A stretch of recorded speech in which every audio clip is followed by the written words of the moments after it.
Haleluya. Saya ingin mengucap syukur kepada Tuhan untuk pujian dan doa kita. Dan hari ini kita sedang lanjut dengan pelajaran di kitab Daniel. Dan ini adalah pelajaran yang ketiga. Dan judul untuk pelajaran hari ini adalah hasil mengalahkan ujian. Daniel pasal 1 ayat 20 sampai 21. Sedang dibacakan ayatnya.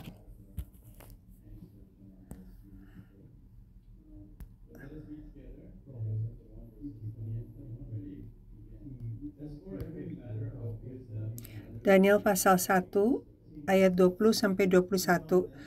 Dalam tiap-tiap hal yang memerlukan kebijaksanaan dan pengertian yang ditanyakan raja kepada mereka, didapatkan bahwa mereka 10 kali lebih cerdas daripada semua orang berilmu dan semua ahli jampi di seluruh kerajaan. Daniel ada di sana sampai tahun pertama pemerintahan Kores.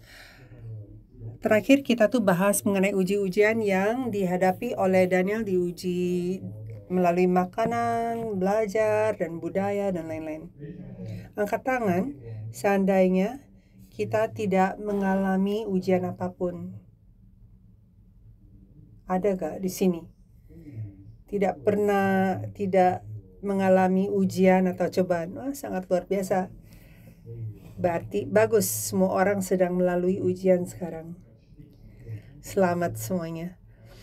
Saya mengatakan hal itu karena kita semua mengalami ujian dan cobaan, kadang datang, kadang ada, kadang nggak ada. Tapi di saat kita melalui ujian, tolong ingat bahwa Tuhan itu adalah tanda bahwa Tuhan ada di dalam hidup kita. Dan juga bahwa kita sedang berusaha untuk hidup sesuai dengan kehendak Tuhan. Iya atau tidak, yaitu tergantung. Tapi kita sedang berusaha untuk melawan kuasa setan dan godaan-godaan dari dunia ini. Maka ada ujian dan cobaan di dalam kehidupan kita. Meskipun rasanya nggak enak dan tidak mudah untuk mengalami ujian dan cobaan. Tapi di saat kita melalui masa-masa ini adalah karena kita sedang berusaha untuk pegang Tuhan.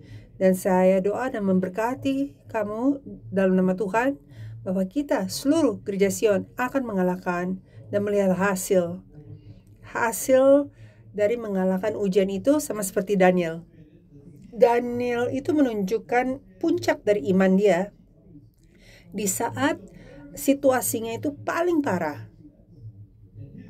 di hidup dia, situasi paling parah dari bangsa dia juga dan dari zaman itu juga. Iman dia itu diakui bukan hanya oleh Raja Nebukadnezar di sini, tetapi juga oleh Tuhan. Maka semoga ujian kita hasilnya adalah diakui bahkan oleh musuh dan oleh Tuhan kita. Maka dia adalah orang yang bisa menang di dalam ujian ini. Dan Alkitab mengajarkan kepada kita orang yang menang adalah orang-orang yang tersisa. Waktu pendeta senior mengajarkan mengenai kitab Daniel, dia bilang karena Daniel mengalahkan ujian, dia bisa menang dalam ujian ini, maka dia lulus dengan nilai A+ di mata Tuhan, maka dia disebut sebagai orang yang tersisa. Dia adalah bayangan dari orang-orang yang tersisa di akhir zaman. Maka itu adalah salah satu alasan kenapa pelajaran Daniel itu sangat penting. Karena kita pun perlu menjadi seperti Daniel di akhir zaman. Kita perlu menjadi orang-orang yang tersisa di akhir zaman. Maka Daniel pasal 1 ayat 18 dikatakan, setelah lewat waktu yang ditetapkan raja bahwa mereka sekalian harus dibawa menghadap, maka dibawalah mereka oleh pemimpin pegawai istana itu ke hadapan Nebukadnezar. Jadi di ayat ini dibilang lewat waktu yang ditetapkan raja, berarti ada waktu yang ditetapkan untuk ujian Daniel. Untuk kita juga sama, ujian itu ada waktu yang telah ditentukan, dan setelah waktu itu udah selesai, baru kita bisa berdiri di hadapan Tuhan. Jadi di sini secara hurufiah ini adalah waktu yang diberikan kepada Daniel oleh pemimpin pegawai itu sebelum dia dibawa ke depan raja. Dia bilang uji kita kan, Daniel bilang kita nggak bakal makan daging, minum anggur, tapi kita minum air putih dan makan sayuran. Dan dia bilang uji kita. Jadi kita pun harus bisa dengan pede bicara ke dunia ini atau ke Tuhan dan bilang saya akan menjauhkan diri saya dari perbuatan dan kehidupan dunia ini yang penuh dengan dosa. Dan uji saya untuk lihat apakah saya tidak akan menjadi lebih berhikmat atau lebih sehat. Di saat kita baca di ayat pembukaan kita hari ini, Daniel itu 10 kali lebih bagus dari yang lain. Saya sesungguhnya doa melalui ujian kita, iman kita pun akan tumbuh 10 kali lipat lebih kuat. Dan hidup kita, kemakmuran, hikmat, pengertian, semua 10 kali lipat. 2 Timotius pasal 4 ayat 7 dikatakan, aku telah mengakhiri pertandingan yang baik, aku telah mencapai garis akhir, dan aku telah memelihara iman. Jadi Paulus itu sangat mengerti bahwa aku tuh ada pertandingan ini yang aku harus selesaikan, ada waktunya. Dan sebelum selesai saya tidak akan melepaskan iman ini. Atau kewaswasan untuk menjalankan iman ini. Jadi mari kita pun sadar ada waktu yang ditentukan untuk lakukan pekerjaan Tuhan, untuk diuji dan juga untuk melakukan hal-hal yang lain kan, untuk bertumbuh. Kalau kita kehilangan masa itu, maka kita mungkin tidak akan bisa bertumbuh. Kalau kita menyerah sebelum waktu itu tiba, mungkin kita tidak bisa lulus ujiannya. Waktu yang diberikan kepada Daniel adalah 3 tahun. Daniel pasal 1 ayat 5, dan raja menetapkan bagi mereka pelabur setiap hari dari santapan raja dan dari anggur yang biasa diminumnya. Mereka harus dididik selama 3 tahun dan sesudah itu mereka harus bekerja pada raja. Maka ini adalah contoh orang sisa yang sejati. Kita pun akan diberikan waktu ujian dan setelah itu kita akan diakui. Dan Daniel itu melayani raja kafir. Saya doa kita akan melayani raja segala raja, yaitu Bapa kita. Jadi kepentingan dari orang-orang yang tersisa, siapa yang tersisa? Yang tersisa di dalam Alkitab adalah orang-orang yang menjaga perintah Tuhan dan memegang kepada kesaksian Yesus. Jadi orang yang tersisa bukan orang yang tetap ada setelah semua orang mati. Bukan yang tersisa itu yang masih hidup. Bukan itu yang orang tersisa. Orang yang tersisa dalam Alkitab adalah orang-orang yang menjaga perintah Tuhan dan memegang kesaksian Yesus Kristus sampai akhir. Orang-orang yang tidak melepaskan iman. Wahyu 12 ayat 17, kalau Indonesia ayat 18 dan 13 ayat 1. Dan ia tinggal berdiri di pantai laut. Lalu aku melihat seekor binatang luar dari dalam laut bertanduk 10. Bla bla bla. Kita melihat kayaknya bagian bawahnya. Kita belajar mengenai perintah Tuhan. Perintah Tuhan itu sangat penting karena di dalamnya ada intisari dari firman Tuhan yang menciptakan semesta alam dan dunia ini dan yang akan membawa kita kepada ubah. Tetapi perintah itu juga mengenai hal-hal yang kita harus lakukan dan tidak boleh lakukan di dalam kehidupan iman kita. Perintah itu adalah apa yang membuat kita tetap kudus, terpisah dari yang cemar. Ini perintah itu seperti tembok yang kelilingin kita. Oleh karena itu, kita harus ada standar yang khusus, harus ada batasan yang khusus sebagai orang Kristen. Kita memang ikut kayak hukum negara, itu semua kita harus nurut, tapi kita ada standar yang lebih tinggi lagi. Karena kita diberikan perintah dari firman Tuhan untuk kita menjadi orang kudus, untuk kita menjadi orang-orang yang tersisa yang akan tetap sampai akhir. Maka kita harus menjadi orang-orang yang 144.000 yang akan mengikuti Tuhan atau anak domba kemanapun dia pergi. Dan itu tidak mudah, kecuali kita menemukan standar yang dia udah tetapkan, dan itu tidak gampang, tidak mudah. Maka orang-orang yang tersisa siapa? Mereka yang menjaga iman dan kemurniannya bahkan di tengah-tengah cobaan.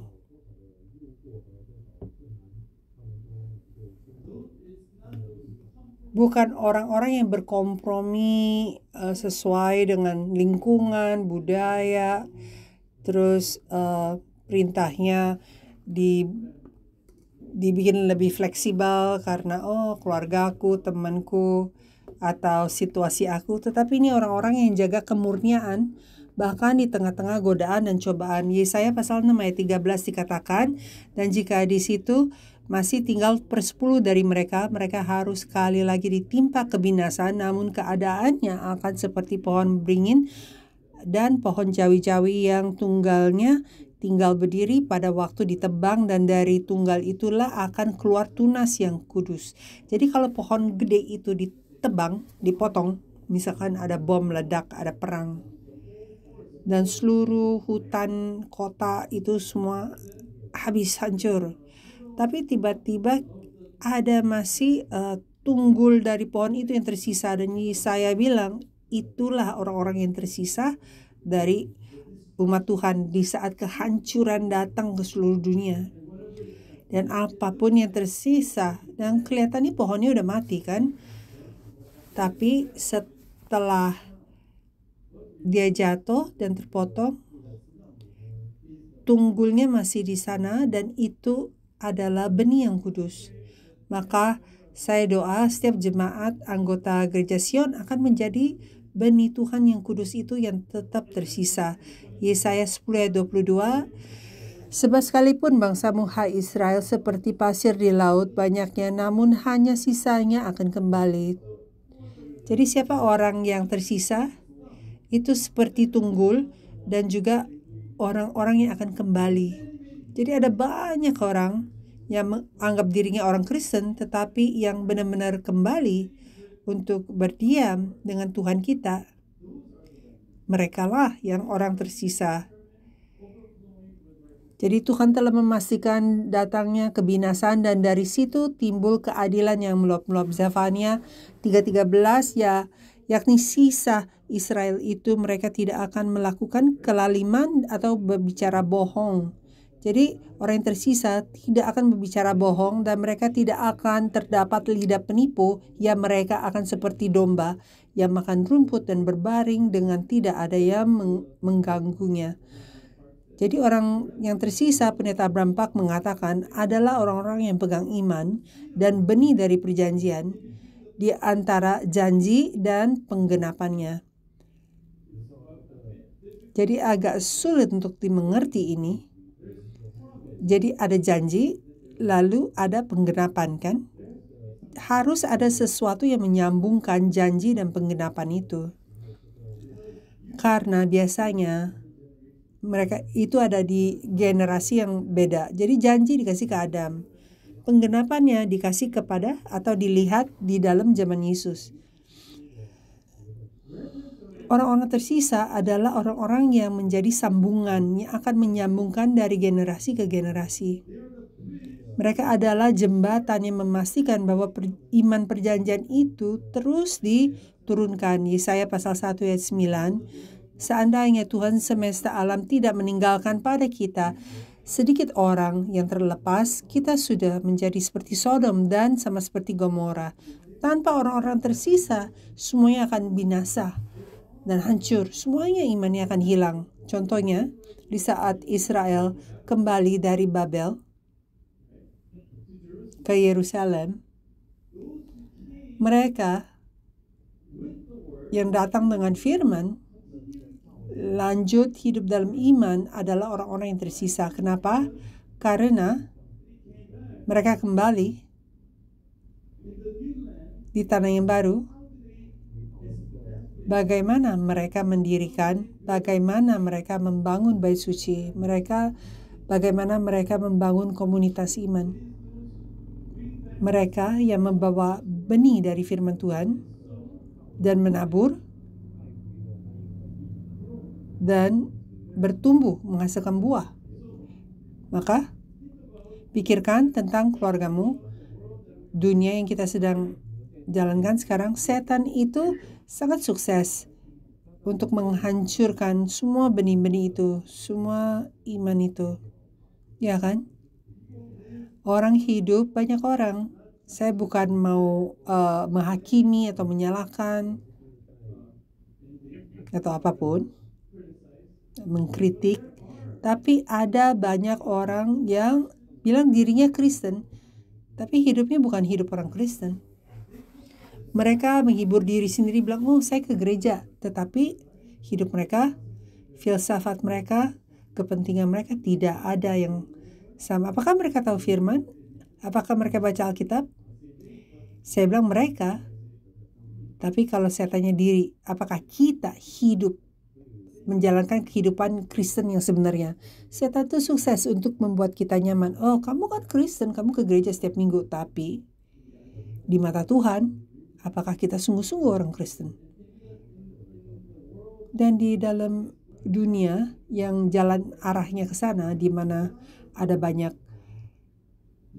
orang-orang yang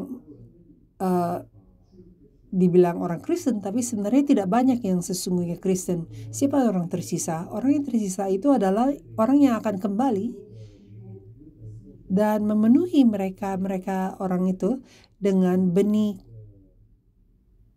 perjanjian Tuhan. Benih perjanjian Tuhan. Saya berusaha untuk gambar ini untuk kalian.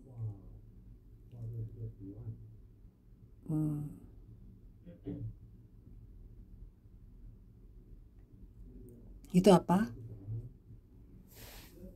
Apakah itu pizza? Ini seharusnya pohon yang telah dipotong. Itu hidup atau mati? Tunggul kan? Itu mirip dengan dunia yang tadi saya gambarkan. Kelihatannya mati.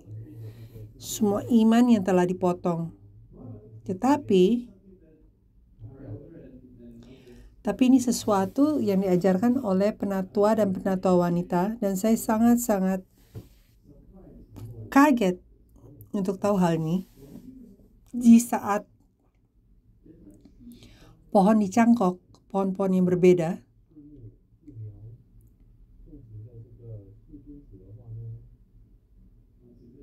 kepada ini, di atas ini, mungkin ada buah yang rasanya beda di sini. Apakah saya menggambar dengan baik? Kelihatan kayak semak beduri yang terbakar. Jadi harusnya di sini ada 3 pohon. 3 pohon buah yang berbeda. Buah apa menurut kamu pohon ini akan hasilkan? Durian. Ini sebenarnya penatua wanita yang ajarin aku mengenai ini sebenarnya sedang bahas mengenai pohon durian.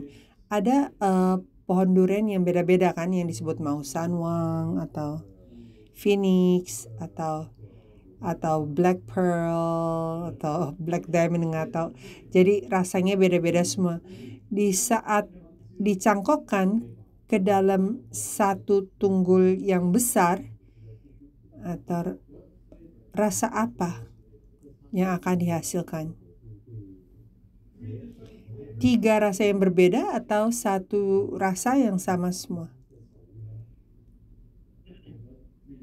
Saya pikir 1, tetapi 3 rasa. Tetapi kenapa dilakukan nih? Karena ranting-ranting yang kecil tidak ada kekuatan untuk menyedot semua nutrisi, tetapi yang gede ini, tunggulnya, ada kuasa untuk memberi.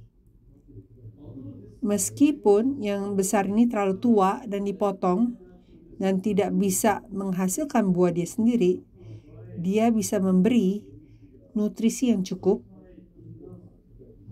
atau kasih kuasa yang cukup kepada ranting-ranting yang kecil itu dan mengizinkan mereka untuk menghasilkan buah dengan rasa mereka masing-masing. Inilah orang yang tersisa. Orang-orang tersisa itu yang bisa izinkan dan menghasilkan biar orang lain itu bisa berbuah. Bisa, jadi ini 3 pohon durian yang berbeda. Jadi semua orang-orang umat Tuhan, umat perjanjian firman Tuhan, tapi semua orang menghasilkan buah yang rasanya beda-beda, yang indah masing-masing. Apa yang mengizinkannya adalah orang-orang tersisa yang membantu hal itu bisa terjadi di dalam orang-orang ini. Kita terutama generasi yang lebih tua ya, kadang kita nggak bisa menginjil, tapi kita tahu cara berdoa untuk membantu agar jemaat yang baru itu bisa membantu mereka untuk menginjil anggota baru itu. Dan mungkin kita nggak pinter nyanyi, tapi kita bisa doain untuk mereka dan untuk membantu mereka. Anak sekolah minggu kita, mereka itu ranting-ranting kecil dan sekarang tambah besar, tetapi mereka ini harus menghasilkan buah. Apa yang kita harus lakukan? Kita menjadi ranting yang besar, kita menjadi tunggul yang tarik dari akar bapak leluhur kita dan memberi kepada mereka berkat-berkatnya. Itulah orang-orang yang tersisa. Saya sungguh-sungguh doa kita semua bisa menjadi seperti itu. Kalau tunggul yang besar ini bilang, "Hei, kenapa saya harus kasih kamu nutrisinya semua? Kalau gitu saya sendiri gak bisa menghasilkan buah." Tetapi di saat dia melakukan itu, seluruh ini menjadi satu pohon, ya kan? Dia menjadi akar, semuanya menjadi satu. Maka karena orang-orang yang tersisa itu, seluruh gereja menjadi satu. Tetap menghasilkan rasa buah yang beda-beda, maka lebih fun kan, lebih menarik, maka menjadi lebih indah di saat semuanya bisa menjadi satu. Roma pasal 9 ayat 29, dan seperti yang dikatakan Yesaya sebelumnya, seandainya Tuhan semesta alam tidak meninggalkan pada kita keturunan, kita sudah menjadi seperti Sodom dan sama seperti Gomora. Yesaya pasal 4 ayat 3, dan orang yang tertinggal di Sion yang tersisa di Yerusalem akan disebut kudus, yakni setiap orang di Yerusalem yang tercatat untuk beroleh hidup. Yeremia 23 ayat 3, dan aku sendiri akan mengumpulkan sisa-sisa kambing dombaku dari segala negeri kemana aku mencerai-beraikan mereka, dan aku akan membawa mereka kembali ke padang mereka. Mereka akan berkembang biak dan bertambah banyak. Jadi ini bukan hanya hal mengenai tetap hidup, tetapi mereka adalah orang yang jaga perintah, dan mereka akan kasih kuasa doa, firman. Mereka bagi-bagi agar banyak buah bisa dihasilkan. Jadi ini adalah tunggul yang kudus yang bisa menghasilkan pertumbuhan gereja, pertumbuhan melalui Allah Bapa. Yang terakhir, berkat untuk orang-orang yang tersisa. Berkat apa aja yang Yesus sampaikan yang orang tersisa akan terima? Dan Matius 24, 44 sampai 47 dikatakan, sebab itu hendaklah kamu juga siap sedia, karena anak manusia datang pada saat tidak kamu duga. Siapakah hamba yang setia dan bijaksana yang diangkat oleh tuannya di atas orang-orangnya untuk memberikan mereka makanan pada waktunya? Berbahagialah hamba yang didapati tuannya melakukan tugasnya itu ketika tuannya datang. Aku berkata kepadamu, sesungguhnya tuannya itu akan mengangkat dia menjadi pengawas segala miliknya. Jadi apa yang dia lakukan? Sekali lagi mirip, dia memberi makanan yang tepat di waktu yang tepat, seperti tunggul itu kan. Diberkati hamba itu yang melakukan hal itu, katanya, di saat tuannya kembali. Jadi kadang kita bilang, aduh aku udah capek lakukan ini, berapa lama lagi sih aku harus lakukan ini? Tetapi Alkitab bilang dia akan kembali di saat kamu tidak pikir dia akan kembali. Mungkin dia udah ada di sini hari ini, di dalam roh kan. Dia akan melihat, dan dia akan melihat orang-orang yang sedang menyediakan, yang kasih makanan-makanan rohani. Dan diberkatilah orang itu yang tuannya lihat di saat si Tuhan kembali itu, dan dikatakan bahwa berkat itu adalah sesungguhnya tuannya itu akan mengangkat dia menjadi pengawas segala miliknya. Daniel pun kan disuruh menjadi pengawas segala hal di dalam kerajaan. Dia itu penasehat raja selama 3 raja, Nabukadnezar, Darius, dan Kores. Dan dia mengalahkan semua musuh, penganiayaan, musuh-musuh mau menjatuhkan dia, tetapi mereka tidak bisa menyentuh dia di saat Tuhan bersama dia. Maka semoga berkat ini bersamamu dan keluargamu, agar mereka bisa menjadi penasehat, pemimpin dunia ini sekarang, dan menjalankan kehidupan yang benar dan membawa keselamatan kepada semua orang. Kalau anak-anak kita terima berkat seperti itu kan luar biasa. Mari kita doakan itu bukan hanya untuk anak saya doang, tapi untuk seluruh sekolah minggu, untuk Departemen Timotius dan Elia. Daniel pasal 1 ayat 21, Daniel ada di sana sampai tahun pertama pemerintahan Kores.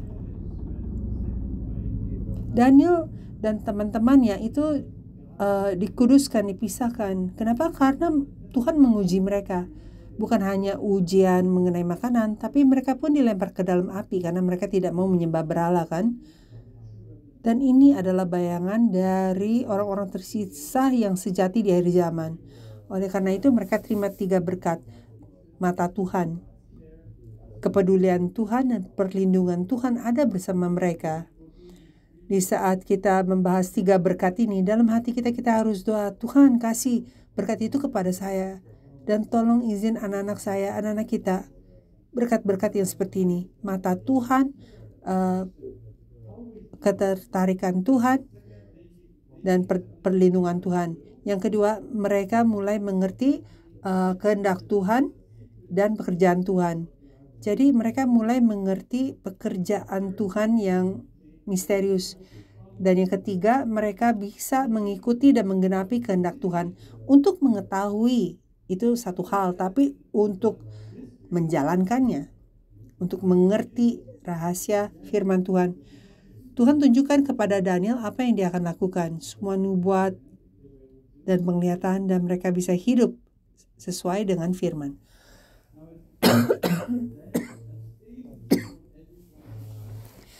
Kesimpulan Daniel menjauhi diri dia dari segala macam kejahatan.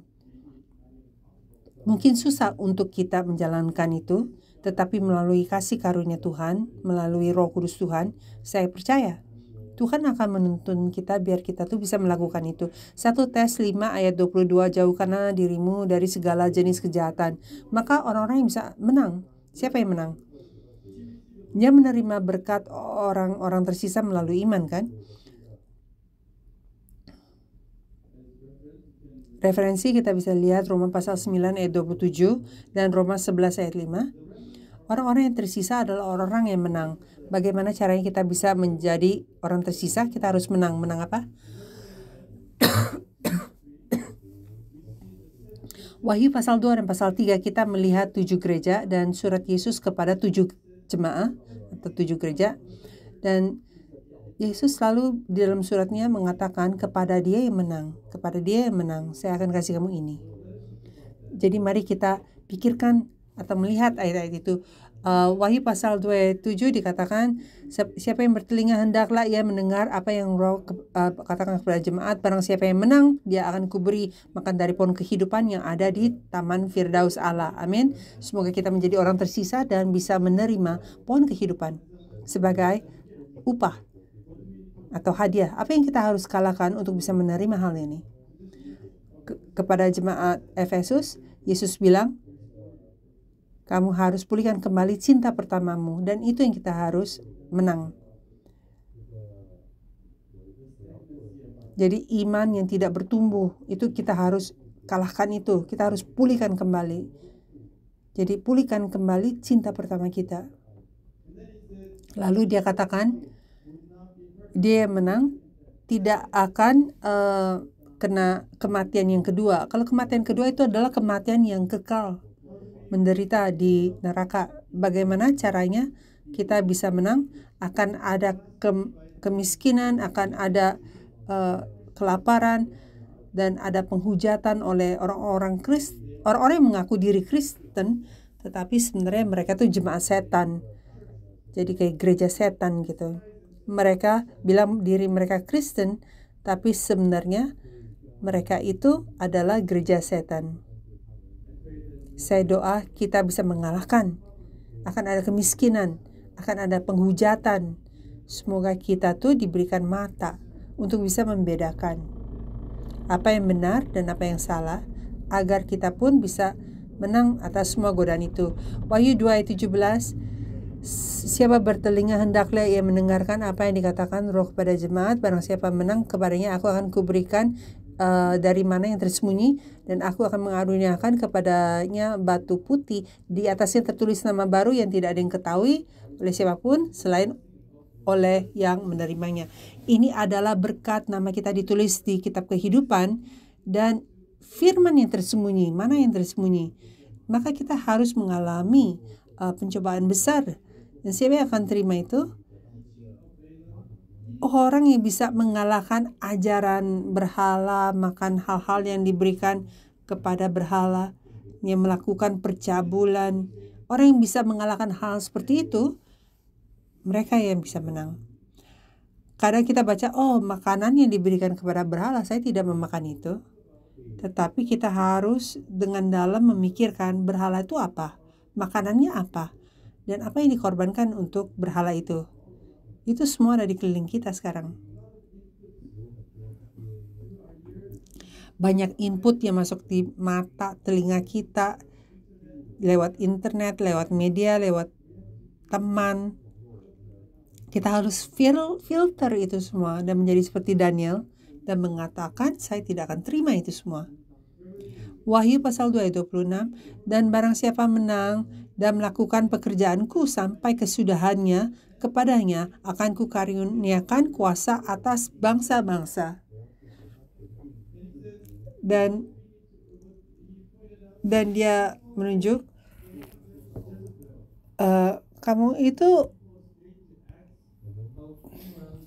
kamu terima perempuan yang kayak Isabel, yang membuat orang-orang tersesat. Lalu Wahyu 3 ayat 5 dikatakan, barang siapa menang, ia akan dikenakan pakaian putih yang demikian. Aku tidak akan menghapus namanya dari kitab kehidupan, melainkan aku akan mengaku namanya di hadapan Bapakku dan di hadapan para malaikat. Bagaimana caranya kita menang dan menerima berkat ini? Kita harus terbangun dan kuatkan hal-hal yang masih ada, hal-hal yang akan mati. Jadi jangan kayak zombie. Jangan ada nama bahwa kamu tuh hidup tapi sebenarnya kamu mati. Kita ada lambang bahwa kita tuh adalah Kristen tapi sebenarnya kita tuh palsu. Kita bilang kita memiliki firman kehidupan tapi hidup itu tidak ada di dalam diri kita. Maka dia bilang, bangunlah, kuatkan hal-hal yang masih tersisa. Misalkan kita ada sedikit iman yang masih tersisa, kuatkan itu iman. Buang godaan, hal-hal pikiran yang salah, semua hal-hal yang tidak diperlukan taruh di samping dan fokus kepada menguatkan iman yang masih ada di dalam kamu. Dan Wahyu 3 ayat 12, barang siapa menang, ia akan kujadikan soko guru di dalam bait suci Allahku, dan ia tidak akan keluar lagi dari situ, dan padanya akan kutuliskan nama Allahku, nama kota Allahku, yaitu Yerusalem baru yang turun dari sorga dari Allahku, dan namaku yang baru. Wow. Ini membuat saya ingat kepada bait suci Yeskel dan nama Yehovah Shammah. Yerusalem baru, dan berkat ini artinya kita nggak bakal goyang lagi. Kita tidak akan keluar lagi dari rumah Tuhan. Kamu akan selalu ada di sana untuk hadiratnya dan berkatnya. Dan dikatakan kita harus pegang firman dan bertahan. Dan itu bukan hal yang mudah. Kadang kita nggak bisa sabar. Tapi Tuhan bilang kita harus mengalahkan waktu ujian. karena akan ada jemaah setan nanti. Dan jadi seperti Daniel. Yang terakhir, Wahyu 3:21, barang siapa menang, ia akan kududukan bersama-sama dengan aku di atas takhtaku, sebagaimana aku pun telah menang dan duduk bersama-sama dengan Bapakku di atas takhtanya. Jadi kita lihat berkatnya ini yang diberikan lama-lama lebih dekat kepada takhta. Jadi Yesus bilang, saya juga mengalahkan ujian itu dan saya sekarang duduk di takhta Bapa. Jadi untuk bisa mengalahkan itu, Yesus bilang kita harus buang iman kita yang som-som kuku. Karena kita tidak tahu kita miskin, buta. Jadi habis itu Tuhan bilang, beli obat mata, beli baju dari aku. Lepaskan iman kita yang som-som kuku, dan kita harus nyalakan api itu sekali lagi. Kadang di saat kita tuh semangat, kita pikir ada api, tapi itu saatnya. Secara pribadi saya takut, api ini akan bertahan berapa lama ya? Api kamu bertahan berapa lama? Api kamu bertahan berapa lama? Kadang tidak begitu lama, boom gitu gede, terus hilang. Iya kan? Tetapi mari kita berdoa. Tahu gak, api yang seperti itu, yang jadi gede itu hilang. Itu ingat apa yang pendeta Lee katakan di yang dari Osaka, pendetanya. Dia bicara kepada Jaken yang dilantikan. Dia bilang, jangan semangat kamu sendiri. Semangat saya sendiri itu akan hilang seperti itu, akan menjadi dingin dengan cepat. Tetapi semangat yang dari Tuhan di saat kita berdoa, dan tolong ingat, ini semua hal yang kita tidak bisa lakukan, tetapi melalui doa Tuhan akan membantu kita. Di saat Tuhan kasih kepada kita api Dia, api itu mungkin tidak gitu gede, tetapi akan seperti stabil. Api yang stabil, berlanjut terus sampai kekal. Maka mari kita berdoa agar kita tuh bisa menjadi orang yang tersisa. Apa gunanya kalau kita dimuliakan satu hari, lalu 10 tahun kemudian orang itu kemana? Oh, dia keluar udah lama meninggalkan gereja. Apa gunanya kalau kita menjadi penatua, pendeta, diaken, tapi 5 tahun kemudian iman kamu udah gak ada di situ lagi. Kita harus menjadi orang yang tersisa. Untuk menjadi orang yang tersisa, kita harus menang dari ujian-ujian ini yang datang dalam hidup kita. Ingat, di saat kita ada ujian, artinya Tuhan tuh bersama kita. Apakah itu masuk akal? Kalau tidak ada iman, kalau tidak ada Tuhan, tidak ada ujian, ya ikut aja apa yang dunia mau. Makan makanan raja, minum anggur dari raja, nggak ada ujian. Tapi ada ujian kenapa? Alasannya kenapa ada cobaan, masalah. Itu semua karena kita lagi berusaha untuk pegang Tuhan. Dan saya ingin bilang kepada kalian, tetap berpegang terus. Karena Tuhan akan kembali. Mari kita doa. Tuhan Allah Bapa kami, terima kasih Engkau memberi konfirmasi ini bahwa Engkau akan membuat gereja Sion ini menjadi orang-orang tersisa-Mu. Bukan hanya di zaman kami ini, tetapi sampai akhir. Di saat semua zaman berakhir dan kami masuk ke dalam dunia-Mu yang kekal. Bapa, kami berdoa Engkau akan izinkan gereja Sion menjadi 144.000 yang tersisa, yang rohani. Meskipun ada kegelapan, ujian, godaan, bantu kami ingat bahwa Engkau masih ada di sini dalam hidup kami. Bantu kami pegang kepada Engkau dan berikan kepada kami kekuatan, api, dan juga terang untuk menyinari yang gelap. Dan bantu kami untuk perintahkan maut, perintahkan kegelapan untuk pergi. Dan untuk menjadi orang-orang yang menang dan orang-orang yang tersisa di akhir zaman ini. Terima kasih untuk kasih karunia-Mu dalam nama Tuhan Yesus kami doa. Amin. Mari kita mengucap syukur kepada Tuhan.